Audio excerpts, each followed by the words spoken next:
todos ustedes que han asistido a esta reunión.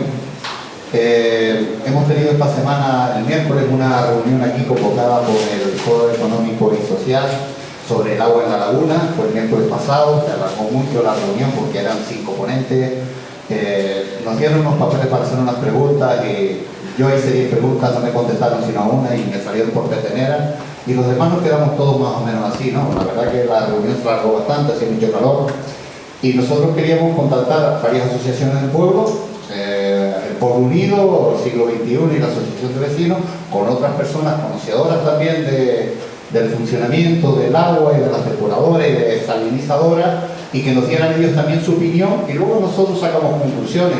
Y aquí estamos todos que podemos preguntar, hay algunos peritos agrónomos por ahí también, y ellos, pues, que tienen bastante conocimiento en este tema, nos pueden aclarar un poco más lo del tema de las aguas depuradas, las aguas residuales y tal. Y para ello hemos invitado a don Carlos Soler Licera, ingeniero de Caminos, Canales y Puertos, a don Abel Herrera García, el director del Parque Rural de Teno, que quizás fue donde se colocaron las primeras potabilizadoras o depuradoras de aguas residuales en Teno, los Canizales concretamente, y a don José Luis Peraza Cano, ingeniero técnico industrial. Así que le damos paso. El primero, ¿quién va a comenzar? Salvador, perdona, Miguel también tenía invitado. Miguel López, pues su barrio, así que bueno, si no habla de Miguel López, que es de Azaga, de Coa, Tenerife. También es un entendido, un compañero de Tequina que también podrá, bueno, y aquí también está Gregorio, cualquiera de ustedes que tenga conocimiento sobre el tema, pues pueden intervenir. Luego supongo que habrá un turno de réplica, no como el otro día, que no nos dieron derecho a nada.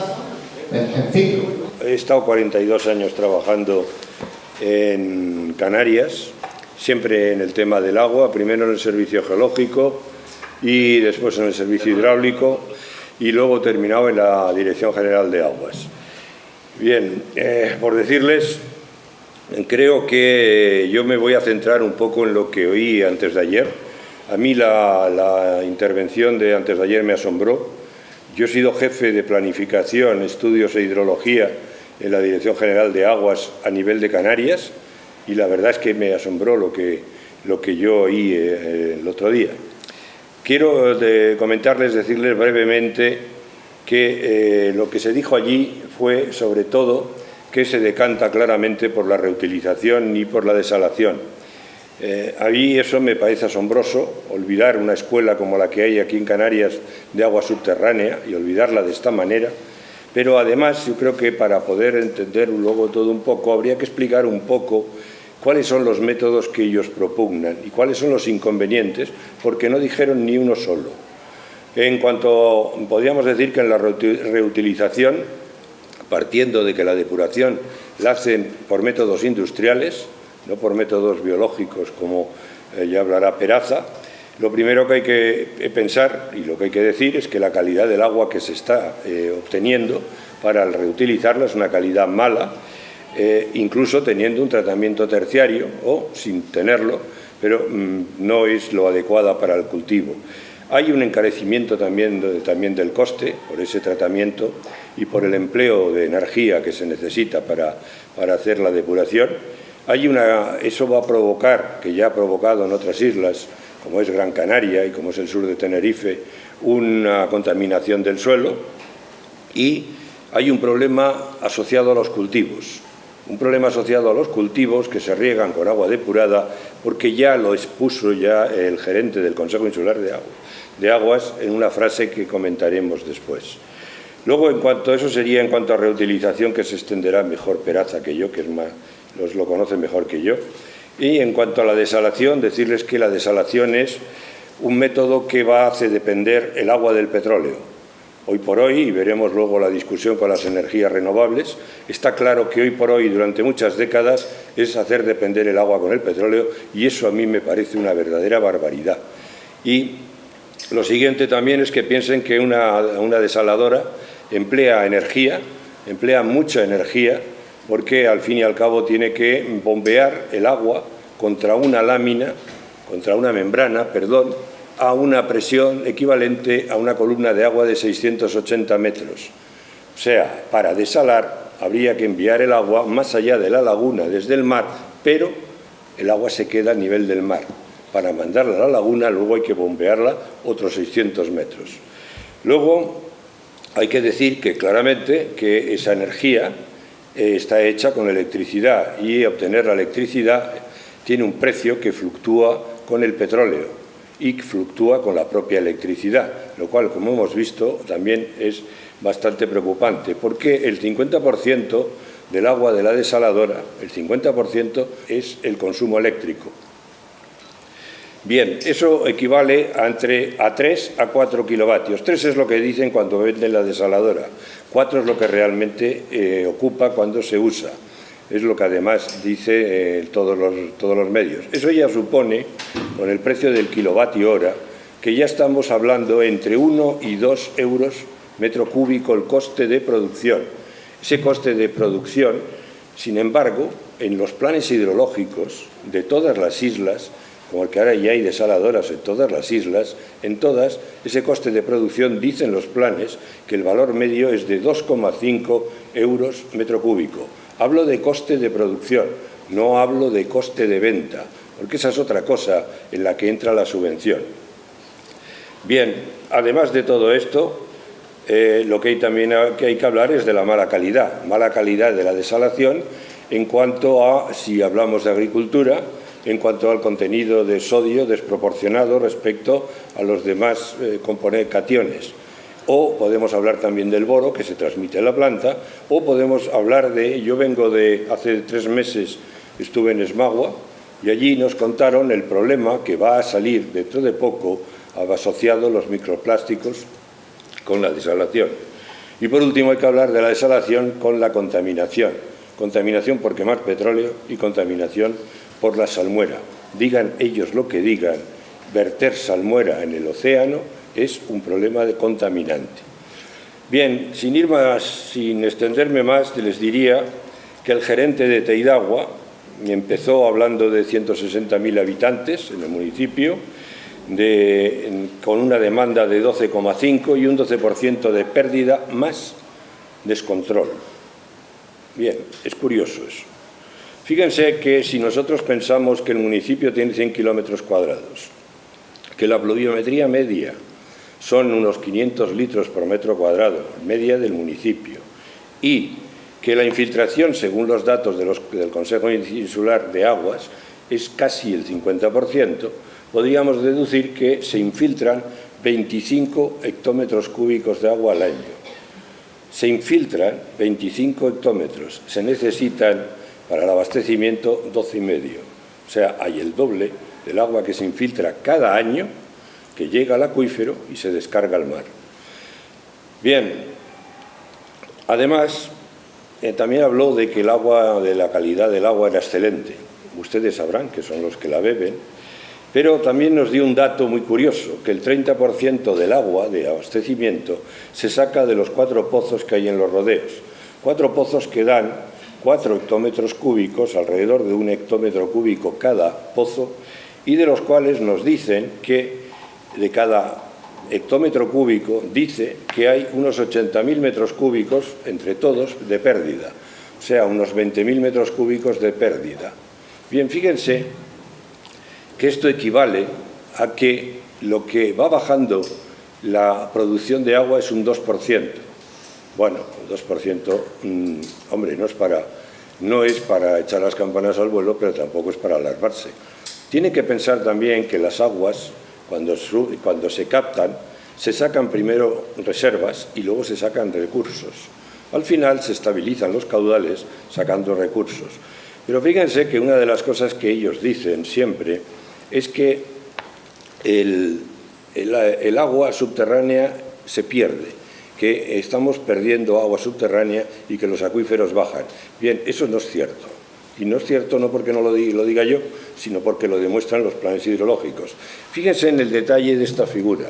Cuando el gerente nos enseñó la pérdida de los pozos, nos puso esta figura. Yo hice una foto desde allí, y esta es la producción de todos los pozos. Y él dijo que se perdía los 80.000 metros cúbicos, que es esta línea. Esta línea no es real. ¿Qué es lo que pasa aquí?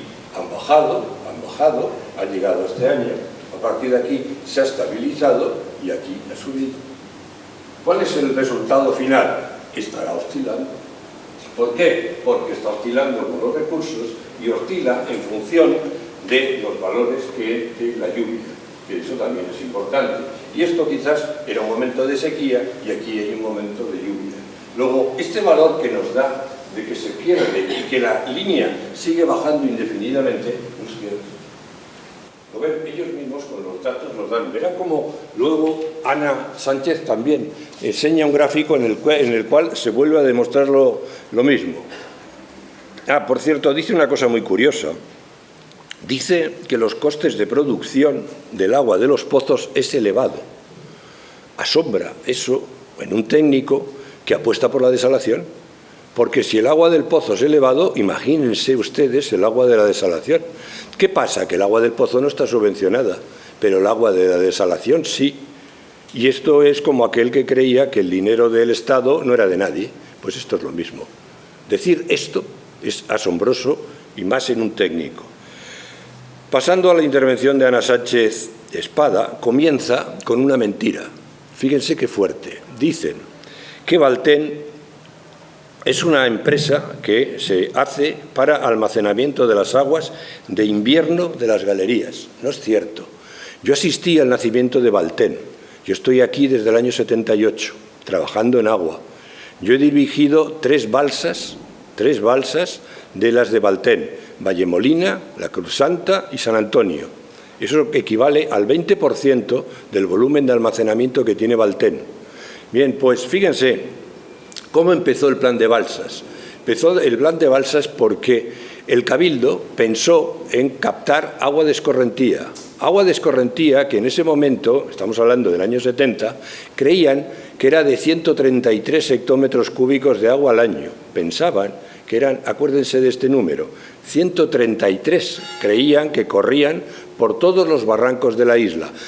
Empezaron a hacer presas y fue un fracaso. ¿Por qué? Porque los terrenos de Tenerife tienen una permeabilidad elevada, lo cual favorece la infiltración, pero perjudica la escorrentía. ¿Qué pasó? Salieron los campitos, salió la presa del río y hubo un fracaso.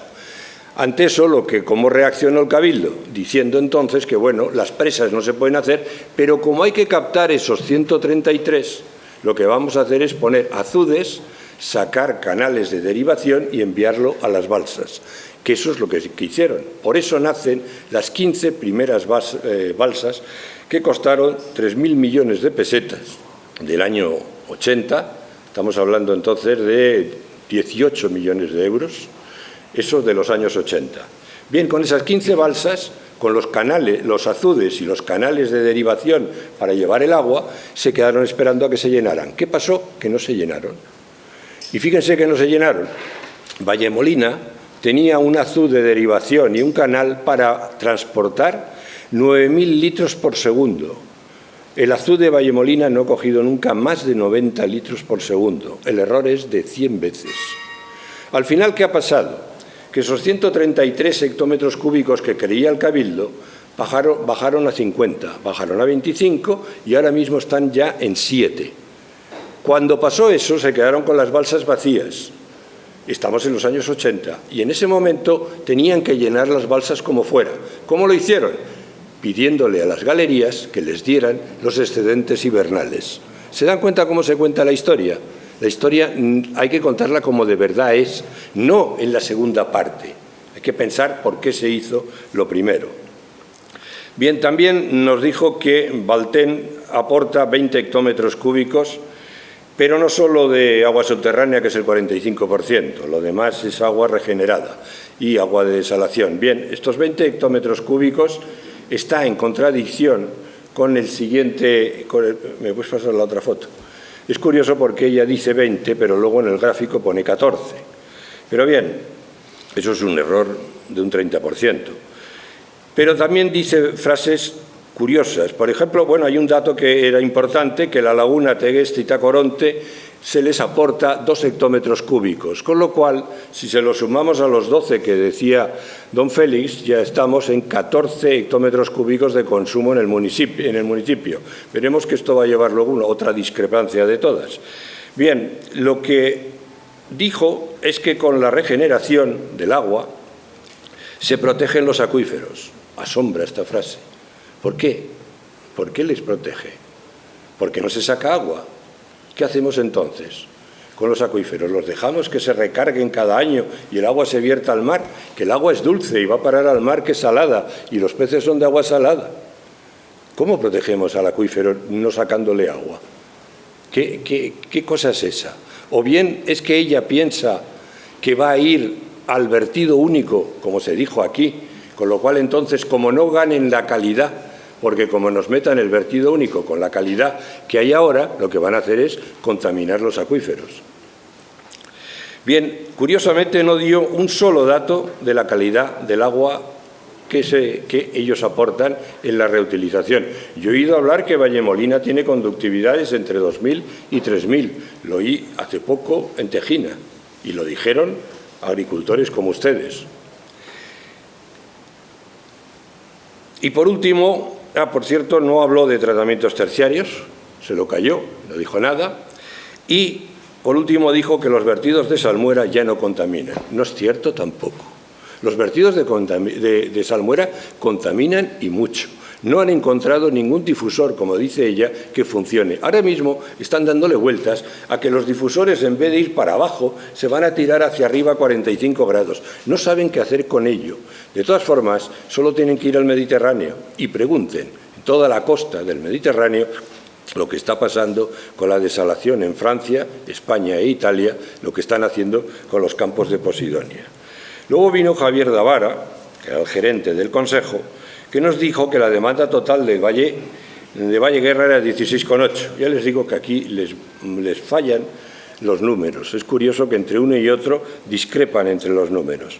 Y nos dijo una cosa que me asombró también. Dijo que hay una clara lucha entre países del norte y del sur de Europa para usar o no usar el agua regenerada. Eso es peligrosísimo. Los países del norte no quieren que se use el agua regenerada. De hecho, han conseguido colocar unas ciertas condiciones para que se pueda usar, que son tan excluyentes que ustedes, muy pocos frutos que tienen, los podrían sacar, si hiciéramos caso a eso. No se hace caso y se deja la mano larga, pero en cualquier momento esto se puede convertir en una espada encima de la cabeza. Bien, también dijo una cosa que a mí me asombró este hombre, y que además que es ingeniero. Dijo una frase que es terrible: si hay energía, hay agua. Fíjense que esta frase es justo lo contrario de lo que se ha dicho a lo largo de toda la humanidad. Toda la humanidad lo ha dicho, desde los persas, pasando por los egipcios, los romanos, los árabes, todos han dicho lo mismo. Si hay agua, hay energía, pero no lo contrario. Al agua estamos acostumbrados a sacarle la energía, y la energía que le sacamos al agua es la energía más limpia. Si invertimos el proceso, lo que estamos haciendo es una barbaridad. Si le metemos energía al agua, en el caso de la desaladora, para quitarle la sal, lo estamos haciendo quemando petróleo. ¿Por qué? Hay otro problema. Él piensa que con las energías renovables vamos a tener energía gratis y, por lo tanto, agua gratis. Esa es otra cosa que veremos ahora enseguida. Pero, en fin, es preocupante que le haya dado la vuelta al binomio agua-energía. Dice que han disminuido los caudales en la galería. Fíjense en este gráfico que los puso Ana Sánchez, aquí la ven. Esta mancha oscura es el agua procedente de las galerías. Desde este año, que es cuando empieza Valten, que debe ser el 80 y pocos, hasta el 22. ¿Ustedes creen que ha bajado? ¿Verdad que no? Sin embargo, ella lo da por hecho que ha bajado. Y el gráfico que presenta no ha bajado. Ha subido el agua que han dado, que por cierto, como ven, no llega a 14, no los 20 que dijo. Pero fíjense que la línea media de todo esto, la línea media, porque hay máximos y mínimos, la línea media no baja. Luego la producción de agua en las galerías no baja, por lo menos las de Valter. Una cosa es que las galerías altas sufran la sequía, porque son las altas y están en la zona, en la cúspide del acuífero, y otra cosa es que se lo extiendan a todo. Además, las galerías altas, cuando pierden el caudal, luego lo recuperan cuando vienen los años de bonanza. Bien, más cosas. Por decirles otro dato, el valor máximo de extracción de agua en la isla de Tenerife fue en el año 73, que es el momento de máxima perforación. Se consiguen 225 hectómetros cúbicos y es un momento en el que todas las galerías han culminado la perforación. Desde entonces hasta ahora han perforado muy poco. Bien, en ese momento, cuando se perfora una galería, yo llevo perforadas 7 galerías, he perforado más de 13 kilómetros bajo tierra, he sacado un total de unos 1000 litros por segundo, que esos son 7000 pipas, que son 30 hectómetros cúbicos, y creo saber cómo funciona la galería. Y las galerías, cuando se toca el agua, dan reservas y recursos. A medida, si se para la perforación y no se perfora más, las reservas van bajando y los recursos se mantienen. Al final se estabiliza, disminuye el caudal y se estabiliza en un caudal. Ese caudal que se estabiliza puede estar años, como lo está la Galería Vergara, la de mayor caudal de Canarias con 200 litros por segundo, lleva con 200 litros por segundo desde el año 70. O la Galería Buen Viaje, por ejemplo, en una que estuve hace poco, con sus 50 litros por segundo. Bien, en fin, yo lo que les quería decir también, mi padrón dijo cosas que me asombraron. Por ejemplo, que los 65.000 contadores que se pusieron en Teidagua redujeron las pérdidas en un 50%, pero esto no nos podemos vanagloriar. Hemos puesto 65.000 contadores, eso es una barbaridad. Y se han reducido las pérdidas en un 5%. Eso no son pérdidas, eso son acometidas ilegales. Hay que saber distinguir. Luego se dijo que había que hacer investigación. Si queremos hacer investigación en materia de agua, no en la gestión, que era lo que ella pedía, no. La investigación hay que hacerla en el origen del agua que tenemos que sacar para dar el suministro. Porque, y con esto quiero terminar, yo les diría que la frase última que dijo el gerente fue para mí la peor de todas. La frase fue que el futuro del agua en Tenerife está en las energías renovables y en las aguas no convencionales.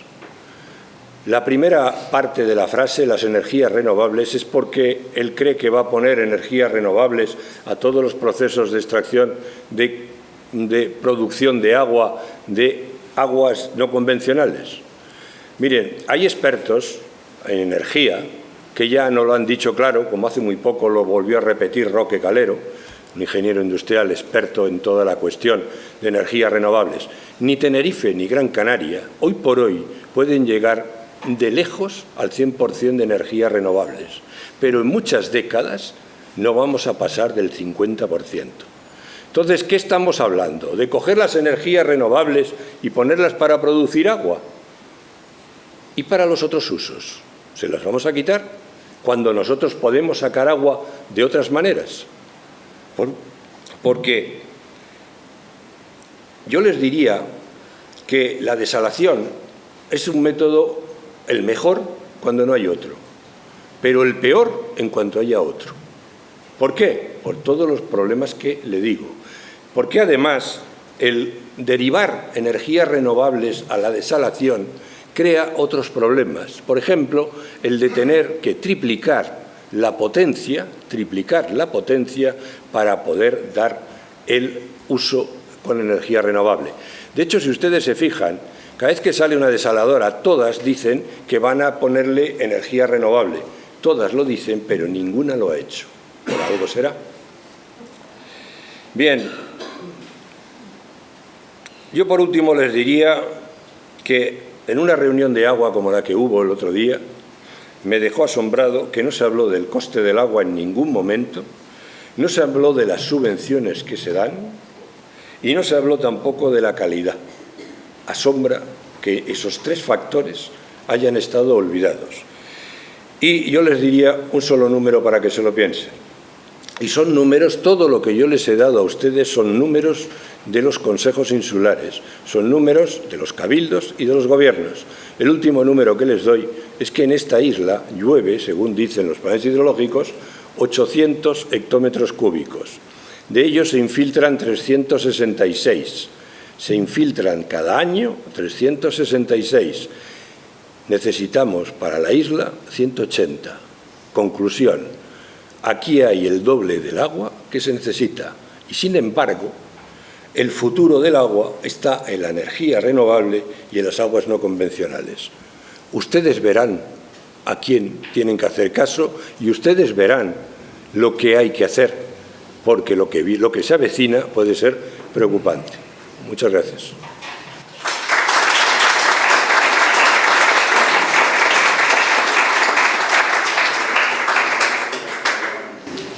Muchas gracias a usted, don Carlos, por su intervención y sus aclaraciones.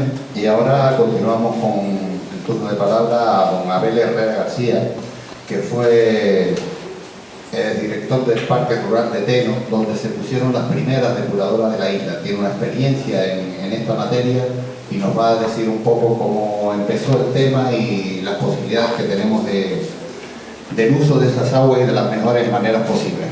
Que nada, gracias por la invitación a participar en este foro, me parece interesante. Yo les voy a hablar un poco de gestión de aguas residuales. Decía el compañero que se iniciaron las primeras experiencias en Canarias de depuración natural, ¿no? Conjuntamente con José Luis Peraza. Ahora les comentaré un poco la historia. Ya la charla la he titulado Las aguas residuales en Canarias, negocio versus ética política. En Canarias sufrimos serios problemas con las aguas residuales. El plano que ustedes ven, un plano de Tenerife, las aguas, los vertidos legales y autorizados, no autorizados o en proceso de autorización en la isla de Tenerife. Uno de los vertidos ilegales está producido por el Consejo Insular de Agua. Está vertiendo al mar a través del emisario submarino de Los Silos las aguas sin depurar de Garachico y de Los Silos, sin autorización. Más de 10.000 habitantes equivalentes. Pero también quería incidir en que es un problema, el problema de las aguas residuales, es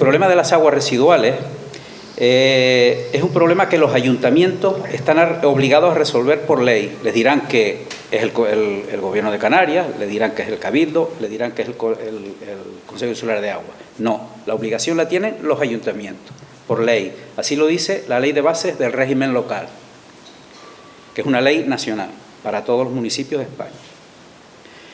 Los costos de la solución que decidan los ayuntamientos para suministrar y depurar aguas residuales se lo tienen que trasladar por ley a los vecinos, a los usuarios. Si ustedes compran 1 litro de agua, tienen que comprar lo que cuesta ese litro de agua más lo que cuesta depurar ese litro de agua.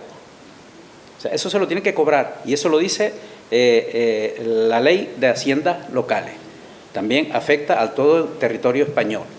De tal forma de que si el municipio de La Laguna le cuesta barato suministrar y depurar agua, al vecino le resulta barato el recibo del agua.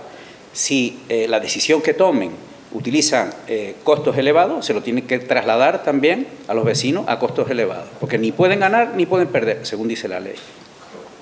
Conviene tener en claro esos preceptos. Hasta el sábado 8 de diciembre de 2007, los ayuntamientos, yo diría que por la noche, que es cuando las neuronas empiezan a dar vueltas, los ayuntamientos habían pasado a depurar sus aguas residuales. Pero a partir de ese momento, las aguas regeneradas ya se pueden reutilizar. Así lo dice el Real Decreto 1620-2007. Antes no se podía, a partir de entonces sí. Y como el agua es un gran negocio, cotiza en bolsa, desde ese momento le llevan a los ayuntamientos intermediadores y lobistas para regenerar sus aguas negras. Hasta entonces nadie se preocupaba.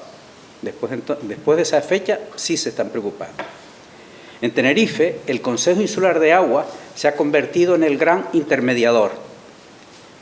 apadrinado por el Cabildo y por el Gobierno de Canarias, con la complicidad de los, por acción u omisión, de los regidores municipales. Esto también conviene dejarlo claro. ¿Y qué es lo que propone el Consejo Insular de Agua? Este mapa que yo les muestro coincide con el que nos mostraron aquí hace 2 días.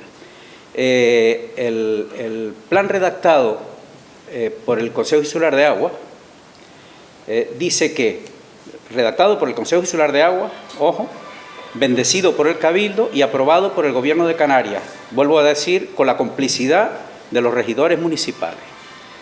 ¿Qué es lo que hace? ¿Qué es lo que propone? A grandes rasgos, bueno, sustraer el agua a los vecinos, el agua que han pagado los vecinos, cobrándoles la depuración y la regeneración para venderla al mercado del agua vía Valtén. Consecuencias medioambientales, como ya apuntó Carlos, indiscriminado consumo energético y elevada contaminación, bombeo de las aguas negras para centralizar su depuración con sistemas industriales y poder desalinizar para uso agrícola. Eso es lo que se propone. Entonces, en el mapa ven ustedes como 7 macro grandes depuradoras hacia donde se bombean todas las aguas negras.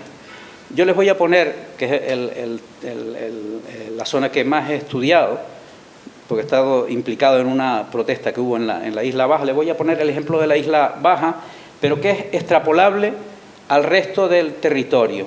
Lo mismo ocurre aquí, en esta zona de la isla o en el sur. Lo que se propone, lo que el Consejo Insular de Agua está proponiendo para la Isla Baja es bombear las aguas de Garachico hacia la costa de Los Silos. Cuando unidas a las aguas de Los Silos, las aguas negras, estoy hablando de aguas negras, las aguas de Los Silos y las de Garachico las bombea a las canteras. Verán ustedes que en la zona de las canteras hay una balsa de Valtén al lado. Y las aguas de Buenavista lo mismo, bombea las aguas hacia las canteras, pero se lo voy a comentar más esquemáticamente. Garachico recibe en la proximidad de su costa las aguas negras a través de sus colectores por gravedad. La bombea a través de 3.500 metros, tuberías de 3.500 metros, hacia la costa de Los Silos. En ese punto recibe también las aguas, por gravedad, las aguas del municipio de Los Silos. Y todas esas aguas las bombea al barrio de las canteras, cubriendo una diferencia de cota de 160 metros, 16 atmósferas estáticas, y todos sabemos que la presión dinámica siempre es mucho mayor. Además está bombeando aguas negras con su porcentaje de lodos, etcétera, etcétera, etcétera. Y Buenavista lo mismo, Buenavista recibe todas sus aguas negras, las recibe casi a nivel del mar y le obligan a bombearlas a una diferencia de cota en torno también a los 160 metros. O sea, que están bombeando las aguas negras, o sea, proponen bombear las aguas negras de más de 15.000 habitantes equivalentes, todas las aguas negras, día a día, minuto a minuto, a una diferencia de cota de 160 metros para poder utilizar una depuradora industrial y regenerar su agua previa desalación y verterla a la balsa de Taco. Técnicamente... El emisario. Bueno, el emisario... Porque sí, todo te lo mandaré otra vez. También el emisario. El emisario ahora se está utilizando el emisario. Bueno, el emisario tiene otra historia, lo que pasa es que no me gustaría... Tiene un poco, con lo que comentó Carlos antes, también el emisario se ha hecho, el Consejo Insular de Aguas, con él, con su propiedad, a través de un convenio, porque está planteado también para una desaladora, para verter salmuera de una macrodesaladora que quieren meter en la costa de Los Silos. Ahora se utiliza para verter las aguas negras sin depurar. Técnicamente, esa solución que propone, porque eso que les he contado para Isla Baja es lo que proponen para toda la isla, o sea, se está bombeando aguas negras para poder depurar, como se está haciendo aquí. Y el buen ejemplo que ponen es la depuradora que ustedes tienen aquí en Vallegar. Técnicamente es una disparatada solución que mata moscas a cañonazos, según mi opinión. La solución más cara y más contaminante de las posibles. Se obliga a la ciudadanía a transportar y pagar la regeneración de sus propias aguas para luego regalarlas.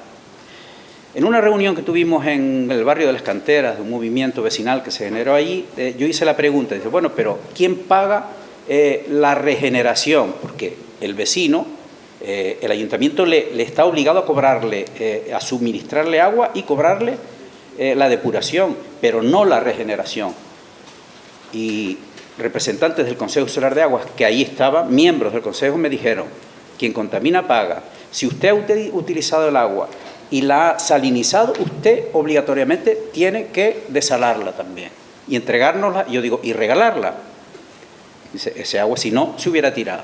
Fue la respuesta de uno de los miembros del Consejo Insular de Agua.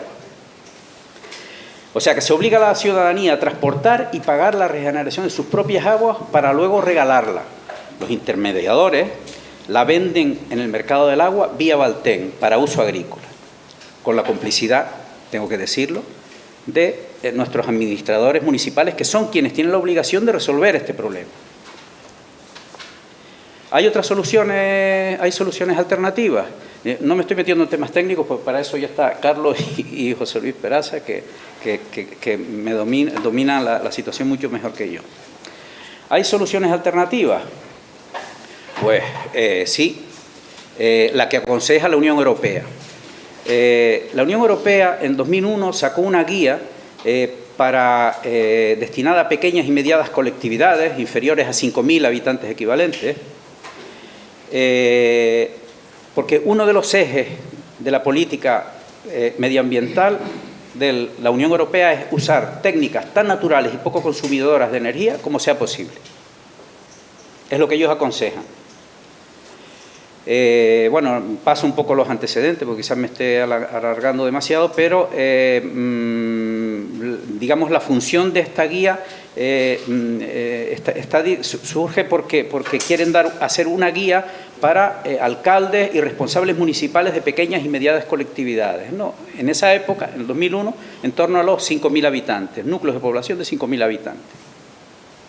Pues basada en integración ecológica, desarrollo sostenible y todo lo que nosotros imaginamos, ¿no? Se basaba en métodos franceses, que tampoco voy a entrar en ello ahora, de las diferentes experiencias que se evaluaron en ese momento, pero hay un dato interesante que en 2001, pues se copiaron esos métodos franceses, en 2001 Francia contaba con 6.000 depuradoras naturales de un total de 15.000, o sea, el 40% de las depuradoras en Francia eran depuradoras naturales. En 2001. La técnica ha seguido avanzando desde 2001 hasta ahora, pues ya digamos que no tiene límite poblacional para esto, basta con escalar el sistema y se puede llegar a ocupaciones de terreno para depuración natural, que es otro argumento que utiliza el Consejo Insular de Aguas para decir que no a estos sistemas que ocupan mucho espacio, y esto ocupa en Francia en torno a 0,90 metros cuadrados por habitante equivalente. O sea que es muy poco espacio. ¿La depuración natural es una alternativa para Canarias? Pues, hombre, la depuración natural basa su sistema, yo no sé si estoy moviendo demasiado y metiendo ruido, a nosotros nos ayuda, o sea, se basa en la fotosíntesis y en la temperatura del agua. Aquí tenemos como aliados también a la gravedad. Yo he puesto un boceto comparativo de la latitud nuestra, de 28 grados norte, a la que puede tener Madrid, están a 40, 51 grados norte, o la que puede tener París, Francia, donde se está iniciando esta experiencia. Díganme ustedes si tenemos o no ventaja sobre las experiencias francesas en esta zona. Pero más aún, y por eso estoy aquí contándoles el tema, yo fui director del Parque Rural de Teno durante 21 años, hasta que me jubilé, y a nosotros, además de conservar y este tipo de cosas que se hacen en los espacios naturales, nos parecía interesante utilizar otros sistemas alternativos para resolver las cosas. Y nosotros pensamos en ese momento, decir, bueno, pues vamos a ver cómo resolvemos el problema de depuración de aguas en Masca, el Palmar, los Carrizales, Teno Alto, etcétera. Nuestra idea era darle un primer uso, depurar y reutilizar el agua. En aquel momento a mí me dijeron desde el Consejo Insular de Aguas que ese agua no se podía reutilizar. Y digo, bueno, yo lo que quiero utilizarlas es para regar el palmelar de Masca, por ejemplo, que estaba vinculado, asociado a los cultivos agrícolas que ya se estaban abandonando, simplemente aportarles un riego o utilizar para pastizales en Teno Alto, para la ganadería y tal. Pues me obligaron a verterla por el barranco. Bueno, pues también fue bastante beneficioso porque pues se recargan los sistemas riparios de los barrancos, o sea, se produce un beneficio. Pero es curioso porque no se podía utilizar, porque no había un decreto que nos permitiera reutilizar, me dijeron en aquel momento. Sin embargo, ayer también nos dieron un dato que desde el 93 se está reutilizando el agua, mandando el agua de la depuradora de Buenos Aires hacia el sur, hacia el sur. De aquella manera, digo yo, porque si no se podía hacer, ellos lo estaban haciendo. El propio Consejo Insular de Agua autorizaba que se hiciera.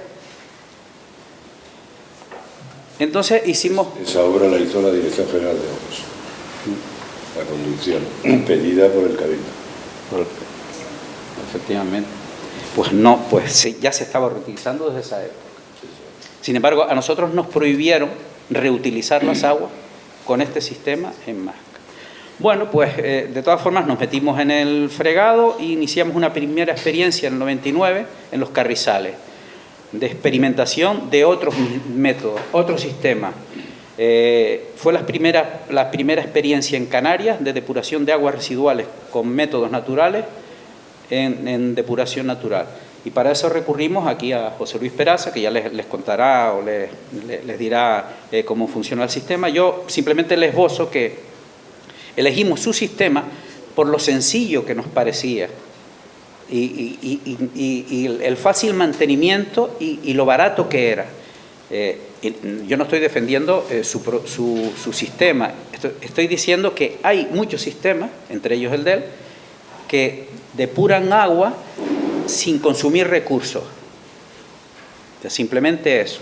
Esto a mí me pareció interesante porque su proceso es, hay una depuración anaerobia inicial, hay un biodigestor, una especie de fosa séptica, macrofosa séptica gigante, como podamos decirlo, y luego hay un segundo,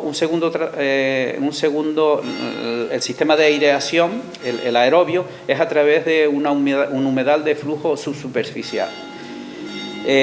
Ocupa muy poco espacio, en Masca está en torno a 0,50 o 1 metro cuadrado por habitante equivalente. Eso quiere decir que para una población de 5.000 habitantes nos puede ocupar como mucho media hectárea, lo que ocupa medio terreno de juego de campo de fútbol. O sea que yo no veo que sea excesivo el consumo de terreno, que es otro de los problemas que pone el Consejo Insular de Agua a nuestro sistema, ¿no? Funciona por gravedad, no consume energía, no huele, etcétera. Ya lo demás se los contará José Luis. Nosotros contrastamos las experiencias de Teno en ese momento en un proyecto europeo que se denominó Depuranat en 2004, ubicado en el Interreg 3B del Espacio Atlántico, financiado por la Unión Europea, y allí se decía que los sistemas que se estaban empleando en Teno llegaban a nivel terciario de depuración, el que se está exigiendo ahora precisamente para reutilizar. O sea que bastaría solamente con la desinfección. Bueno, estos son las, digamos, donde se colocaron ese es un mapa del Parque Rural de Teno, donde se ubicaron, están las de los Carrizales, Lagunetas y tal. Bueno, si tiene interés luego comentamos algo más. Pero lo que quería comentarles es, yo digo, y esto es extrapolable, lo de Teno, las experiencias de Teno es extrapolable al resto del territorio insular, por ejemplo, y por consiguiente al resto de las islas.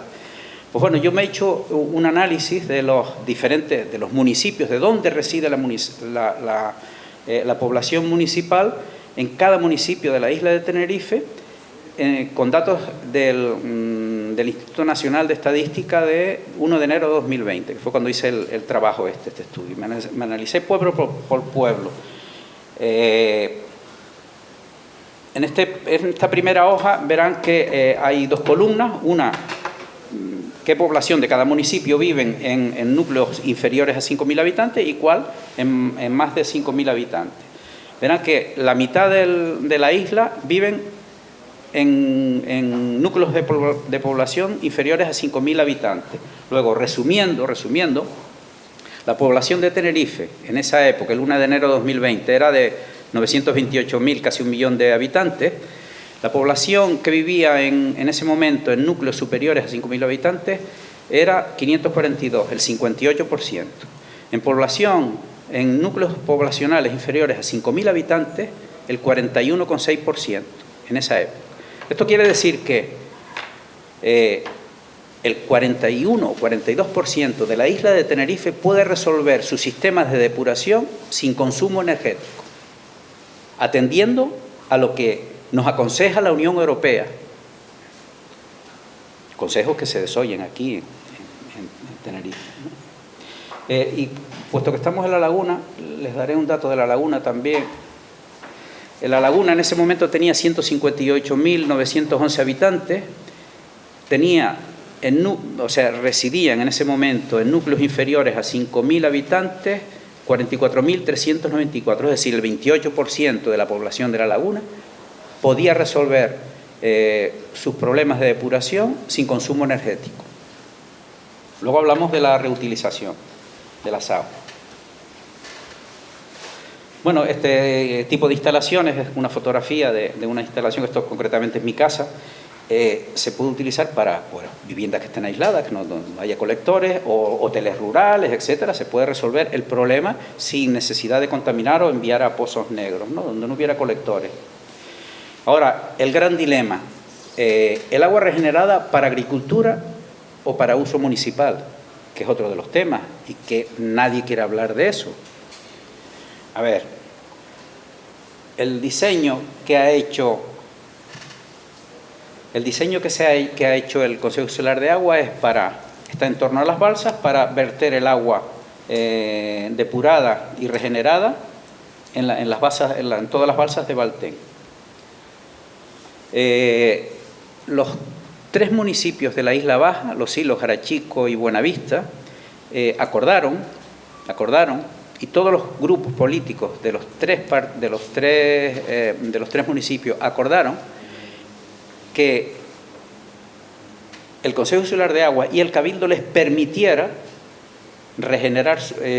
depurar sus aguas con sistemas naturales y regenerar para su uso en jardines, aseo urbano, hidrantes para incendios, obras, con lo cual ellos lo que querían era financiación para una segunda red y reutilizar aguas regeneradas sin consumo energético. Quien se puso a la obra fue el Ayuntamiento de Buenavista, que un poco siguió nuestros consejos y tal, y es un esquema del municipio de Buenavista. Buenavista del Norte ya tenía tiene su parte que está dentro del parque resuelta, con mascas, carrizales, etcétera, y se planteaba para la Isla Baja no bombear agua,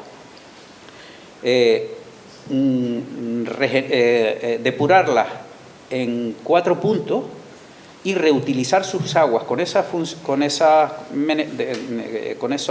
cometidos aguas abajo.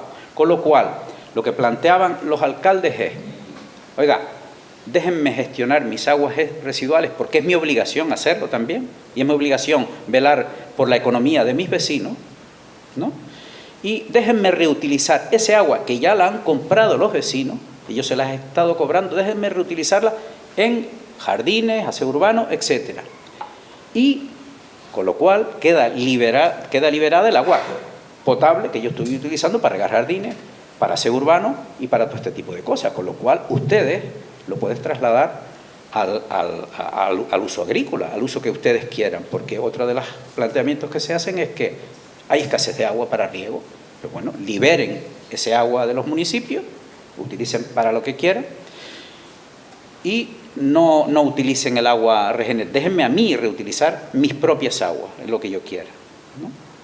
Por eso decía al principio que les quitan el agua y que, bueno, la verdad es que los 3 ayuntamientos, algunos lo hicieron con la boca pequeña y otros se lo creyeron más en el tema, porque cuando hay contestación de la población, pues todos apuestan por lo que la población quiere, ¿no?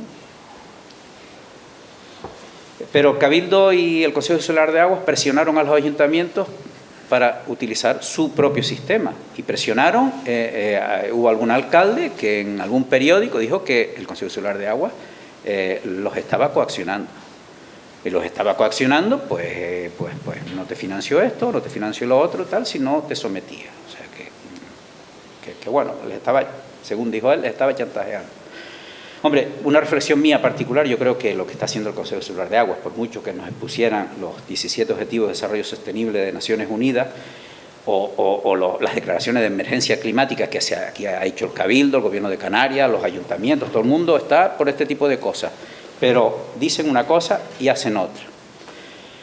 Y aquí esto le traigo una curiosidad, esto lo comprobé ayer, que todavía seguía colgado en la página del Consejo Insular de Aguas de Tenerife, y esto sí me gustaría detenerme un poco. Estas son declaraciones del consejero de Sostenibilidad y Lucha contra el Cambio Climático, don Javier Rodríguez, el 26 de diciembre de 2019. Dice que el Consejo Insular de Aguas dejará de consumir energía de origen fósil a partir de 1 de enero de 2020. O sea que a partir de 2020 ya el Consejo Insular de Aguas no está consumiendo energía fósil. Dice, porque el Consejo Insular de Aguas, dice, es el mayor consumidor de energía, unos 14 millones de euros al año, y hemos preparado un nuevo contrato de suministro eléctrico en el que se exigirá a la empresa adjudicataria que la energía provenga de fuentes renovables para reducir a cero nuestra huella de carbono. Entonces, decía el consejero, y el que está al lado es don Javier Davara, que era el gerente del Consejo Insular de Aguas. En una reunión nosotros le preguntamos esto y dice, bueno, es que ustedes este tipo de cosas no las entienden, porque son temas, la verdad que son difíciles y tal. Digo, deben ser tan difíciles que yo hasta ahora no he logrado entender cómo el Consejo Insular de Aguas puede estar consumiendo actualmente, desde el 1 de enero de 2020, energía fósil. El consejero ya ha cambiado, pero no nos engañamos, las cosas van a seguir igual. ¿Y por qué van a seguir igual? Y con esto ya voy terminando. Porque el Consejo Insular de Aguas, creado por la Ley 12 de 1990, es un organismo autónomo adscrito al Cabildo, a efectos administrativos. O sea, Cabildo aporta funcionarios, aporta presupuesto, aporta tal. Es un organismo autónomo que asume con plena autonomía. Esto lo he copiado de la página del Consejo Insular de Aguas, pueden acceder ustedes cuando quieran. Asume con plena autonomía la dirección, ordenación, planificación y gestión de las aguas de la isla. También el planeamiento hidrológico, otorgamiento de autorizaciones, inspección y policía de agua, expedientes sancionadores, explotaciones de aprovechamientos, etc. Y ahora yo les muestro la composición de la Junta General del Consejo Insular de Aguas. Porque ustedes dirán, ¿y quién es el Consejo Insular de Aguas? ¿Qué tanto manda? O sea, pero es el Cabildo, o sea, el Consejo Insular de Aguas no es el Cabildo. Es un órgano adscrito al Cabildo, pero no es el Cabildo. Es otra cosa que nos ha definido la Ley de Aguas de 1990 y que todavía está y que ningún partido quiere cambiar, Composición de la Junta General. La Junta General, o sea, los que cortan el bacalao, la componen 50 consejeros, 50. 24, es decir, la mitad menos uno, son nuestros representantes públicos elegidos democráticamente. Hay un representante del Gobierno de Canarias, 14 representantes del Cabildo, 14 consejeros del Cabildo y 9 concejales de ayuntamiento. Eso suman 24.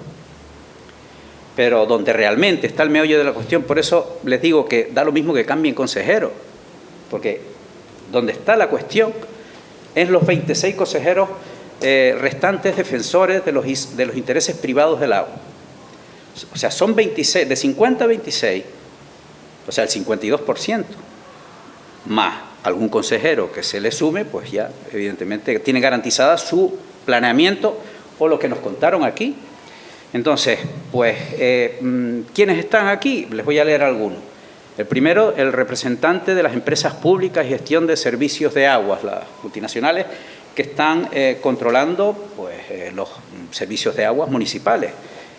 Su representante en el Consejo Insular de Aguas de Tenerife es don Emilio Fernández Rodríguez Liébana, representante de una multinacional. Entidades concesionarias y titulares de aprovechamiento, tiene 12. Son pues Alberto Rodríguez Frías, Carlos Acevedo Ríos, César Mesa, Felipe González Domínguez, Jorge Acevedo González, Tomás Cologán Ponte, Carlos Eusebio, etc. Ahí así hay representantes de las organizaciones agrarias, organizaciones empresariales, sindicales, etc. Esa es la composición del Consejo Insular de Agua. Y eso es lo que tenemos. Y para terminar, una última reflexión.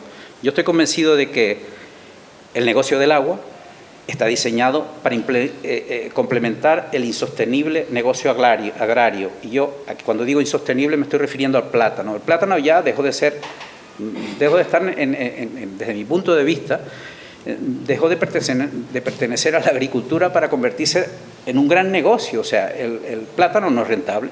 Evidentemente el plátano no es rentable. Lo que es rentable es el negocio del plátano. Eso sí que es muy rentable. Pues hay ayudas para todos y tal. Mientras nuestras papas, nuestro producto estrella, las traemos de los desiertos de Israel, cerrando así el ciclo agrario con otro gran negocio. Porque traer papas de Israel, de los desiertos de Israel, en vez de cultivarlas aquí, también es un gran negocio para algunos. Y con eso termino. Ya para terminar, le damos paso a José Luis Peraza Cano, ingeniero técnico industrial.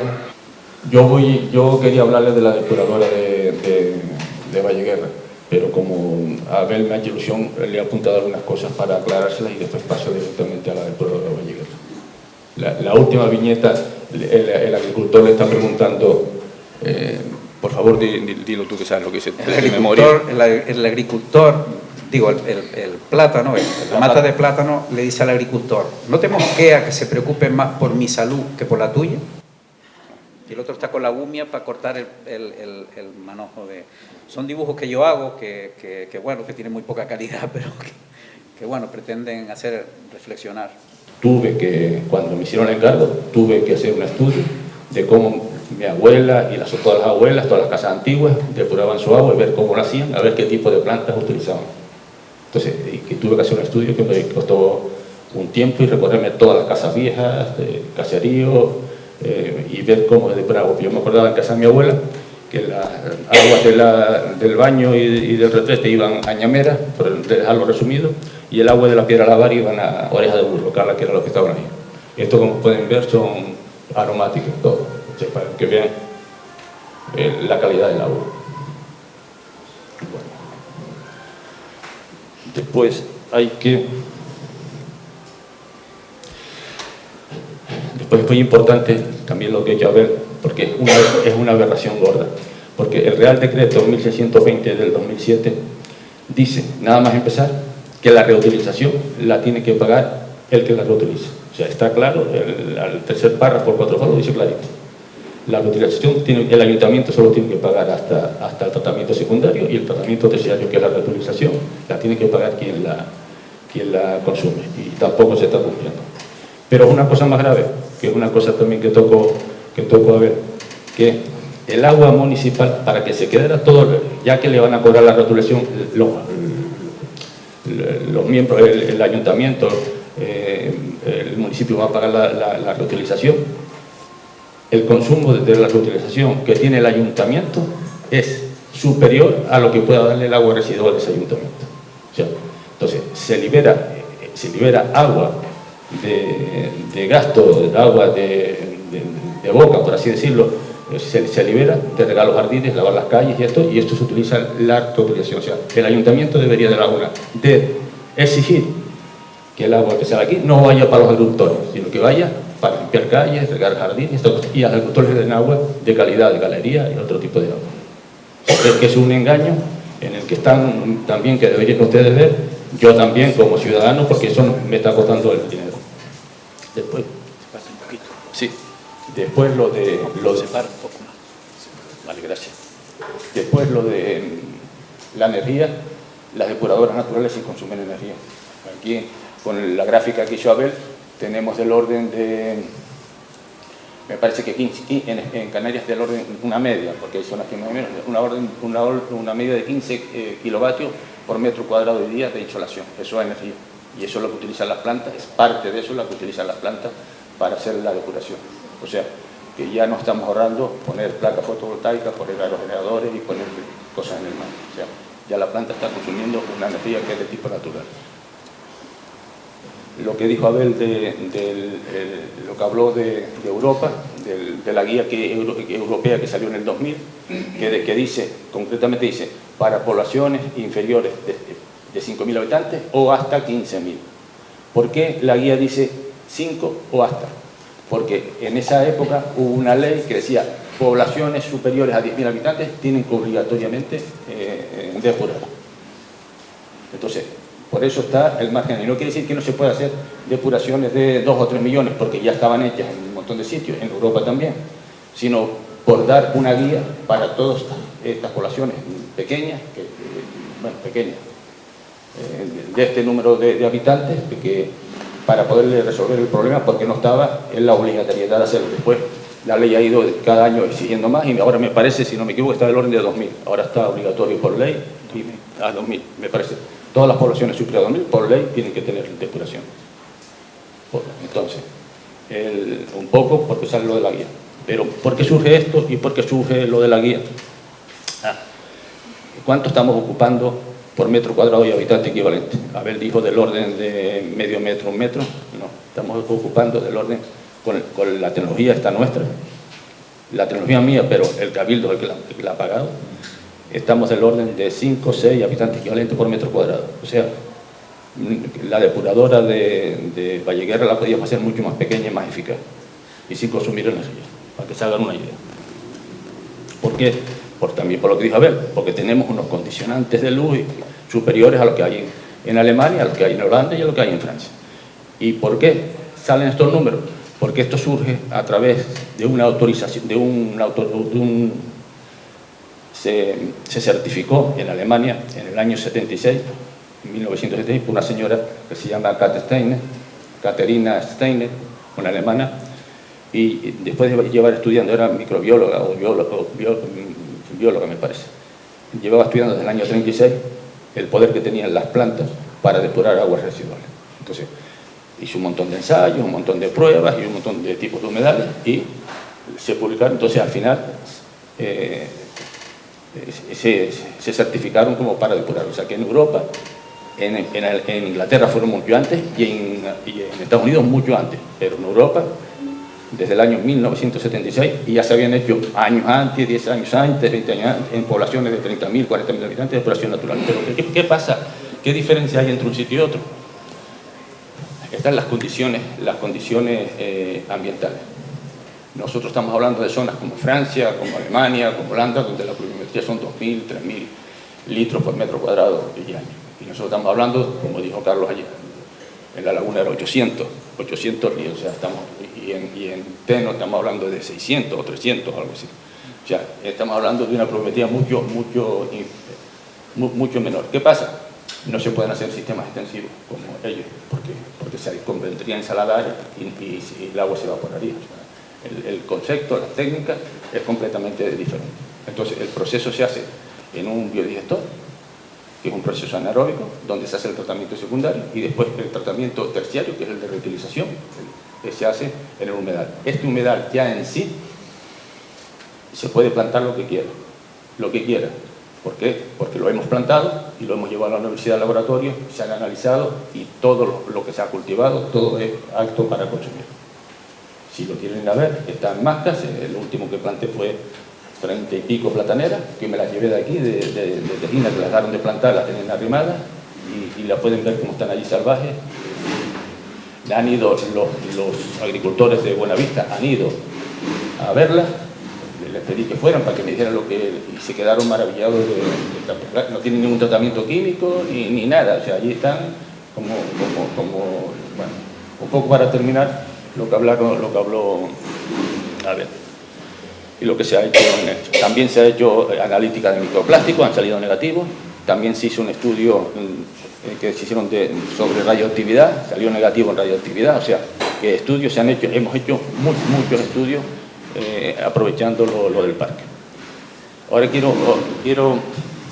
ahora que yo me preparé un poco, que era, ¿qué planta depuradora es la que tienen ahí? Bueno, pues tiene una planta depuradora de lodos activos de aireación forzada.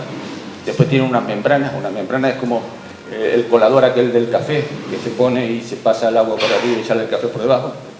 Entonces el café pasa, el café exactamente, el líquido pasa y el café se queda, las borras se quedan en las... Eso es para quitar la parte de sólido, para quitar los sólidos. Esos sólidos ahora hay que cogerlos, hay que secarlos y hay que meterlo en un camión especial y llevarlo al PIR con unos costos especiales, con un transporte especial peligroso. Tiene que ir al PIR. La ley dice que tiene que ser así, yo no sé cómo lo hace, pero la ley dice así. Y el PIR es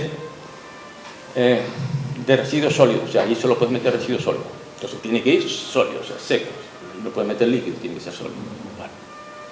Eso tiene un costo. Las depuradoras que se han hecho en Masca no tienen lodo. Al mismo tiempo tienen que tener una separación de grasas al principio y separación de arena.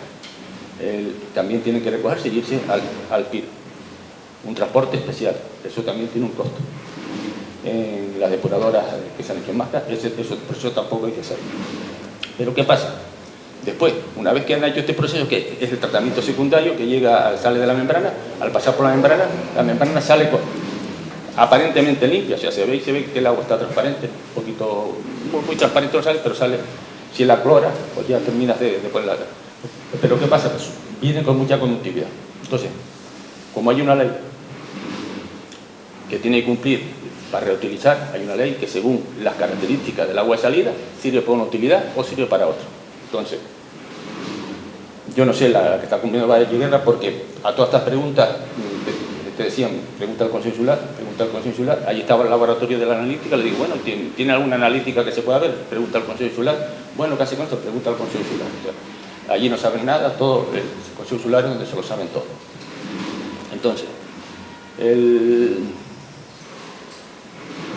después de pasar por las membranas, sale el lodo y sale el agua de esa membrana. Ahora le tienen que bajar la conductividad. El día que fui a la planta, he ido muchas veces a la planta, pero la última vez que fue a la planta, que fue a la visita el otro día, dijeron que el agua llegaba con 1400 microsiemens y salía con 700 de la electrodiálisis.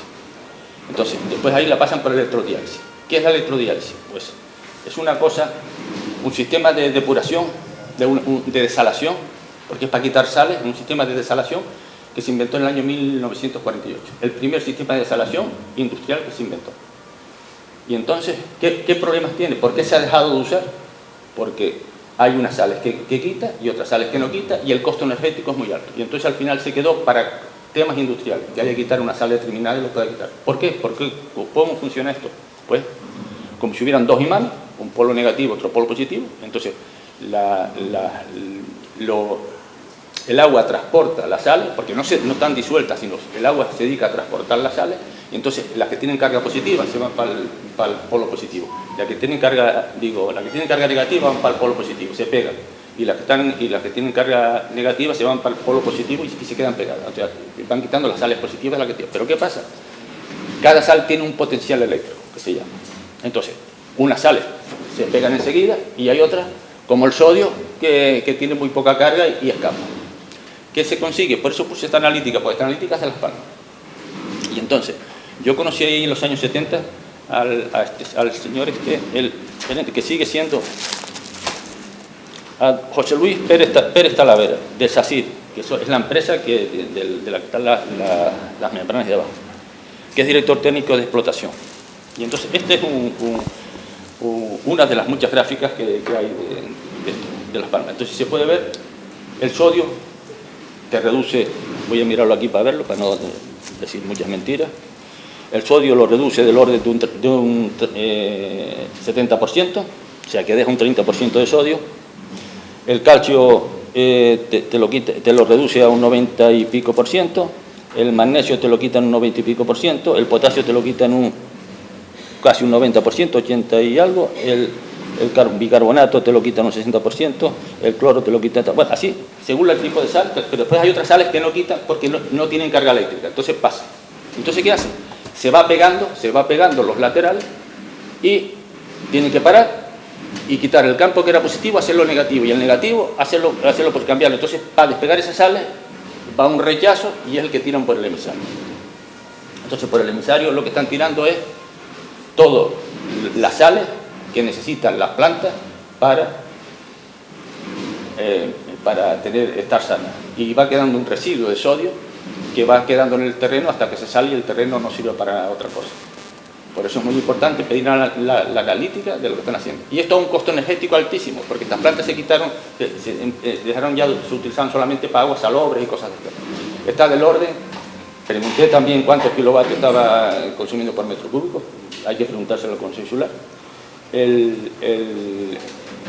La teoría, lo que sé, está del orden de 2, 3, 4, hasta 1 megavatio por metro cúbico, según tal. Porque si quieres quitar una sal determinada, tienes que hacer una vez, otro paso, y se la quitando por paso, y por salto. O sea, una vez, otra vez, otra vez.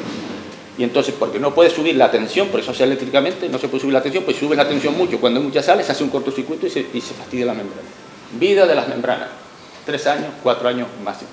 O sea, cada 3, 4 años, si las están usando, que no sé si las están usando, tienes que cambiar todas las membranas. Son de Sacyr, una multinacional del agua de la que estábamos hablando antes. Costo energético superior a los 3 kilovatios por metro cúbico tratado. Rechazo del orden del 25%. Pero ¿qué pasa? Esa agua que sale no pasa como las membranas de homocidio inversa, que sale agua ácida, se acidifica, está del orden de 0,5, 0,4,5 por 5 de acidez el agua que sale de homocidio inversa. No, esta sale alcalina, sale del orden de 8, de 9. Sale alcalina. Entonces no sirve tampoco para la agricultura, la tienes que acidificar. Tú necesitas del orden de 6 o cosas así. Es el otro problema que tiene. ¿Y qué más problemas tiene? Como las concentraciones de carbonato, de carbonato, silicato, se concentran. Llega un momento que al concentrarse, si tienes mucho tiempo la membrana funcionando, pueden llegar, van como en una lechada y de repente empiezan a cristalizar. Entonces tienes que hacer el rechazo antes de que empiece a cristalizar, si no la membrana se te inutiliza. Entonces eso va a un depósito. En ese depósito hay que tratarlo con ácido, sobre todo ácido nítrico, hay que ver qué tipo de ácido, para tirarlo al mar, porque si no, las tuberías que van al mar se llenan, como esas que vemos de las galerías que tienen cal, que se llenan de una costra de cal y se evaporan. O sea, tienen que tratarlas con ácido. Pero hay otro tipo cuando son de aguas residuales, tienen otro tipo de componentes que no los pueden quitar con ácido, pero tienen que quitar con nítrico, con nitratos, porque son orgánicos, para que no se depositen igualmente. Y estos dos tipos de aditivos, que lo llaman fluculantes, hay una lista muy grande de fluculantes, estos dos tipos de aditivos es criminal para el mar, porque son los que provocan las cerobacterias, se carga todo en el mar. O sea, para que vean un poco el tinglado que está montado aquí. ¿Hay alguien que quiera preguntar algo, alguna duda? Que si ya está todo el pescado vendido o se puede hacer algo, la ciudadanía puede hacer algo. Que si se puede hacer algo. Sí, perdón. Ya que el agua es de nosotros, exigir al ayuntamiento que la gaste nosotros, que no vaya a la agricultura, que se libere agua para la agricultura y que el agua, ya que pagamos todo el tratamiento nosotros, que se gaste en el municipio. Riegos municipales, el limpiado de calles, etc. Que no va a dar, o sea, el gasto es muy superior a lo que da la planta. Yo creo que la ciudadanía puede hacer mucho porque el ejemplo lo tenemos en la Isla Baja. Desde hace 4 años la población se sublevó un poco y allí se paralizó. Ayer cuando nos contaron el modelo del noroeste de la isla, antes de ayer, hablaron algo de Santiago del Teide, pero del modelo que tenían planteado no dijeron absolutamente nada. Y lo tienen paralizado en el Consejo Insular de Agua, a ver si vienen tiempos mejores y retoman su proyecto. O sea, yo entiendo que se puede hacer algo. Y yo lo que les digo es que si tenemos que arreglar algo en el tema del agua, lo que no es normal es que aquí, para este tema del agua, haya solo 30 personas. ¿Se dan cuenta? Lo primero que hay que empezar a pensar es que deberían de empezar a darse cuenta la gente y empezar a preocuparse por los problemas que tienen. Yo les digo la verdad, ayer había más gente que aquí, antes de ayer había más gente que ahora, lo cual es asombroso porque nos contaron un montón de cosas que no dijeron la verdad en todo, omitieron cosas y nos contaron su batalla. Nosotros les hemos venido a contar otra. Ustedes escojan cuál de las dos se creen, pero evidentemente ni en la del otro día ni en la de hoy el tema era para que hubiera las personas que ha habido. ¿Vale? Lo que pasa es que en la reunión del otro día el 90% de las personas era el séquito que trajeron ellos. De aquí habíamos un 10 o un 15% del pueblo. Exacto. El resto lo trajeron ellos, porque yo no conocía casi ninguno, solamente a 10 o 12 de aquí. Con eso que me cuenta que hay más calidad aquí, Sí, pero piense que el problema, estamos en una democracia, es la cantidad. Escuche, sí, pero ellos no quieren. Yo, en los últimos 30 años, he conseguido debatir una sola vez con el gerente del Consejo Insular de Aguas del Hierro. Nunca más, en 30 años. Nosotros, yo participo con la asociación que se montó de lucha en la Isla Baja contra la depuradora, este modelo de depuradora industrial, y desde ese foro se les propuso un debate entre los técnicos que le asesorábamos a ellos y los del Consejo Insular de Agua. Y no hay forma de reunirnos, no hay forma, lo huyen el debate. Ayer mismo, antes de ayer mismo, yo hice una pregunta, parte de lo que conté aquí, hice una pregunta un poquito larga, con varias subpreguntas, y no me contestaron. Y yo hice 4 y no me pusieron ninguna. Yo hice 10, me pusieron la primera. Claro. El problema es que había una criba. ¿Tú querías intervenir, Luis? Yo lo que iba a decir es que el problema que tenemos aquí con el decreto de tecnología es, por una parte, escasez de agua, por otra, mala calidad de esa agua y por otra, pagamos un precio muy alto por esa agua. Entonces, yo no sé cuál es la solución, ustedes sabrán, pero lo que está claro es que lo que están haciendo con el agua de la depuradora, que es mandar la tejina a una pequeña parte de la Ligueta de la costa y el resto a la Valle Molina, y luego mandarla para acá con una conductividad de 1700, 1800, 1900. Entonces, la pregunta es, ¿cómo se puede solucionar esa cantidad y mala calidad del agua si las galerías no están funcionando al 100% o van a menos esas aguas convencionales que esta gente dice que debemos irnos olvidando de ellas, y si no se hacen nuevas una desaladora, lo que sea, no sé esto, ¿cómo podemos nosotros de las asociaciones luchar para conseguir más agua para este pueblo?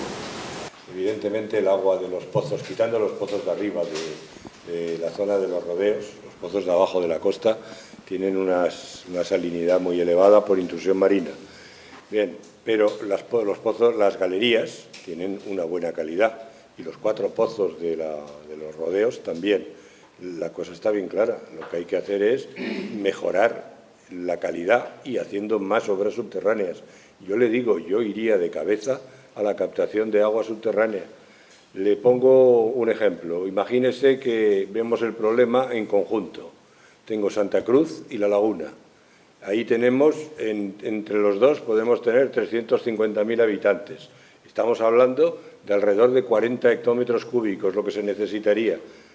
Tiene todo Anaga, con una infiltración tremenda que nadie usa. Nadie la está usando. Además, fíjense ustedes, en el año 70 se declaró Anaga, la península de Anaga, como zona de reserva hídrica para Santa Cruz.